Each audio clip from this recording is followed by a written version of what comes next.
بسم اللہ الرحمن الرحیم۔ امیر المومنین حضرت عمر فاروق رضی اللہ تعالی عنہ کی عدالت عالیہ میں ایک مقدمہ پیش ہوا۔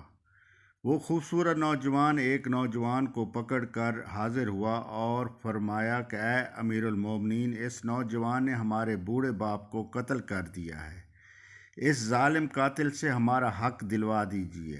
آپ رضی اللہ تعالی عنہ نے دعویٰ سننے کے بعد ملزم کی طرف دیکھا اور دریافت فرمایا کہ تو اپنی صفائی میں کچھ کہنا چاہتا ہے؟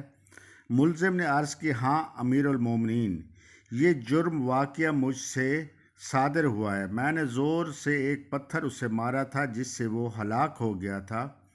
فاروق اعظم نے فرمایا، گویا تو اپنے جرم کا اقرار کرتا ہے۔ ملزم بولا، ہاں امیر المومنین، یہ جرم واقعہ مجھ سے صادر ہوا ہے۔ آپ نے فرمایا، پھر تم پر قصاص لازم ہو گیا ہے اور اس کے عوض تمہیں قتل کیا جائے گا۔ ملزم نے جواب دیا، آقا، مجھے آپ کے حکم اور شریعت مطہرہ کے فتوے سے انکار نہیں، البتہ میں ایک گزارش کرنا چاہتا ہوں۔ ارشاد ہوا، بیان کرو۔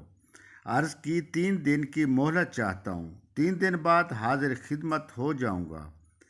عظیم امیر المومنین نے کچھ دیر سر جھکا کر سوچا، غور کے بعد سر اوپر اٹھایا اور فرمایا، اچھا، کون ضامن ہوگا تمہارا کہ تم واقعہ وعدہ کو پورا کرو گے کہ تیسرے دن عدالت عالیہ میں حاضر ہو کر خون کا بدلہ خون سے دو گے؟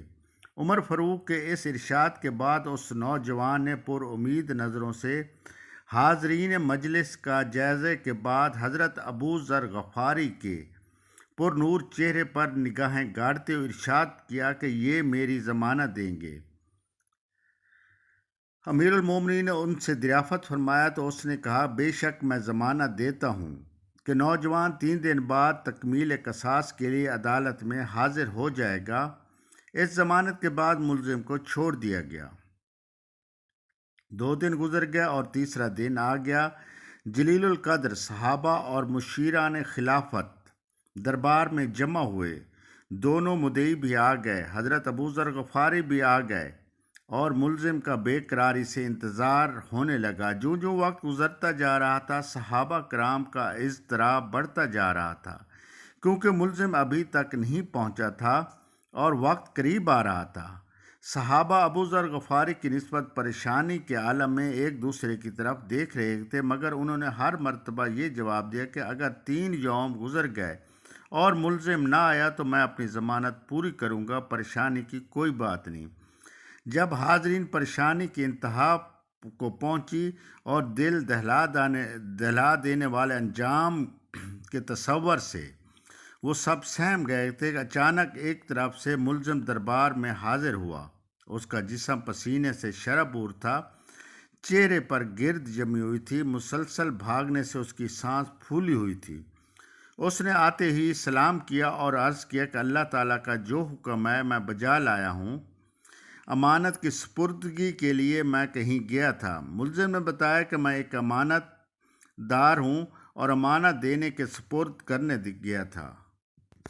ملزم نے بتایا کہ واقعہ یوں ہے کہ میرا ایک چھوٹا بھائی ہے، والد فوت ہو گیا تھا۔ موت سے پہلے اس نے میرے پاس میرے چھوٹے بھائی کے لیے کچھ سونا رکھا تھا اور وصیت کی تھی کہ جب وہ جوان ہو جائے تو اس کے سپرد کر دینا۔ میں وہ سونا ایک جگہ رکھ آیا تھا جس کا مجھے ہی علم تھا، اس لیے میں وہ سونا اس کے سپرد کرنے گیا تھا۔ الحمدللہ میں نے امانت اس کے سپرد کر دی تھی۔ یہ کہہ کر نوجوان اپنی ساری بات بتائی تو امیر المومنین نے حضرت ابو ذر کی طرف دیکھا اور کہا کہ تو اسے جانتا ہے اور تو نے اس کی ضمانت کیوں دی تھی؟ تو انہوں نے کہا کہ میرا اس سے کوئی تعلق نہ تھا، صرف یہ بات تھی کہ جب اس نے پر امید نگاہوں سے میری طرف دیکھا تو مجھے خیال آیا کہ اگر مجھے بھرے مجمع میں اس کی ضمانت نہ دوں تو کل قیامت کے دن رب العزت کے سامنے شرمندہ ہونا پڑے گا کہ اتنے آدمیوں میں سے کوئی بھی اس کا ضامن نہ بن سکا، اس لیے میں نے اس کی ضمانت دی۔ حالانکہ میں اسے بالکل نہ جانتا تھا، نہ مجھے معلوم ہے کہ وہ کہاں رہتا ہے، بس اس کی ظاہری شرافت نے مجھے یقین دلایا تھا کہ وہ وعدے کا پکا، اور میں نے ضمانت دے دی۔ یہ بات سن کر حاضرین محفل اشک آلود ہو گئے۔ مدعیوں نے التجا کی، اے امیر المومنین، ہم نے اس کو معاف کیا